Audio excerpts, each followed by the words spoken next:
kabisa, mtulivu, mtu wa Mungu. Ukitoka hapa wewe huko unaogopwa. Uko hapo unaonekana ni mtumishi wa Mungu kweli kweli, lakini upole wa ndani wa rohoni hauna. Wewe ni mtu wa kupeperuka usiku. Sasa tumelala unapeperuka usiku. Unaenda kuwanga. Umekuwa mtu wa kusimanga wenzio. Kwa kinachozungumziwa hapa ni upole wa ndani. Huo ambao utambua Mungu. Unapoonyesha mbele za wanadamu huu kwako hauna faida, unajidanganya mwenyewe. Lakini tunatamani kila mmoja aliye ndani ya kanisa hili awe na upole wa ndani kumtambua Kristo. Haleluya! Jina la Bwana libarikiwe.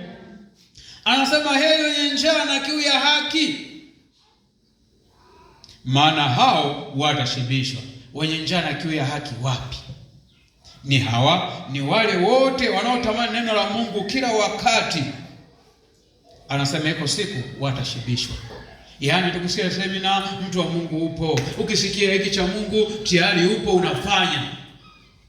Anasema hao iko siku watashibishwa. Tutamani kuwa na kiu na njaa ya kiroho ya kumpendeza Mungu, ya kumtafuta Mungu kwa majira yote. Ili ukija wakati wa hali wewe umeshashibishwa. Nimetoa mfano asubuhi. Ukisikia kuna sehemu Tugimbe, kuna mwimbaji fulani, si ametoka wapi? Na hapa leo tuna semina ya neno la Mungu. Oho, wanaenda kwa mwimbaji. Tena na gharama juu. Semina hapa hamna gharama. Wewe ulikuja tu miguu yako na akili yako na vya kuandika basi. Lakini tunaona mimi ngoja niende kwenye burudani. Hata makanisani mwapo watu wanafuata burudani, hawana kiu ya neno la Mungu. Hawana kiu na njaa ya neno la Mungu. Mtu anakuja amjiunga kwenye kwaya kuimba, anataka tu ananyosha step tu basi.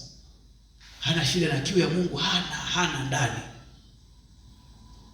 Mtu mwingine amejiunga kanisani huko hana kiu na Mungu, ana kiu kwamba mimi nikifa tu waje wa Kristo waimbe kwangu. Haitakusaidia mpendo wangu. Kitakacho kusaidia ni kuwa na kiu ya neno la Mungu ndani.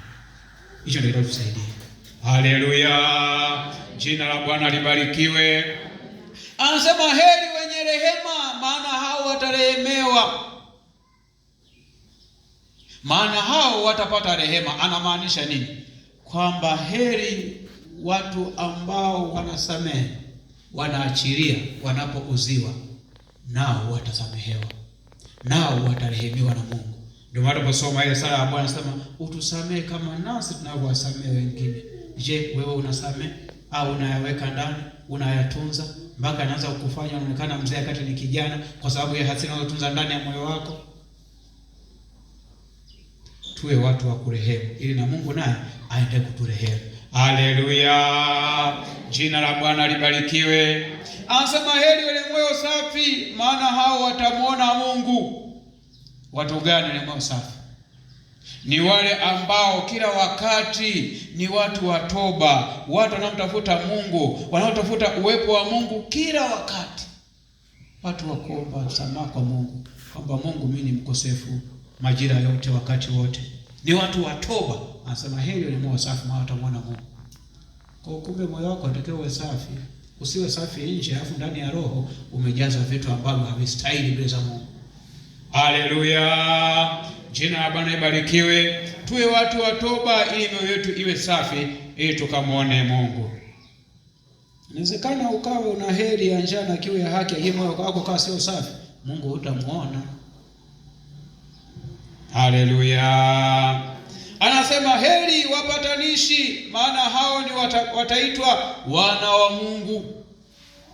Wewe ni mpatanishi. Wanakuhitaji mitaani, wanakuhitaji kwenye vikundi, wanakuhitaji kazini kwako, wanakuhitaji. Unaitwa mpatanishi? Au anakuita huyu ameshaingia sasa. Hapa wote tunanyamaza. Huyu ameshaingia sasa. Wengine wanaanza kuondoka kwa sababu yake. Tuwe wapatanishi. Mbele za Mungu tuwe wapatanishi. Ndani ya vikundi vyetu, ndani ya ushirika tuwe wapatanishi. Kwenye jamii ambayo tunaishi tuwe wapatanishi. Haleluya! Jina la Bwana libarikiwe. Anasema heri wanaoudhiwa kwa ajili ya haki, ufalme wa mbinguni ni wao. Unapaswa kuwa mtu ambaye anasema utauziwa kwa ajili ya haki, kwa ajili ya neno la Mungu. Watakuuzi watu, watatafuta makwazo tu. Wanadamu hawa wanatafuta makwazo tu yoyote ili kukwamisha pale ambapo unaendelea, lakini usikate tamaa. Yesu yupo.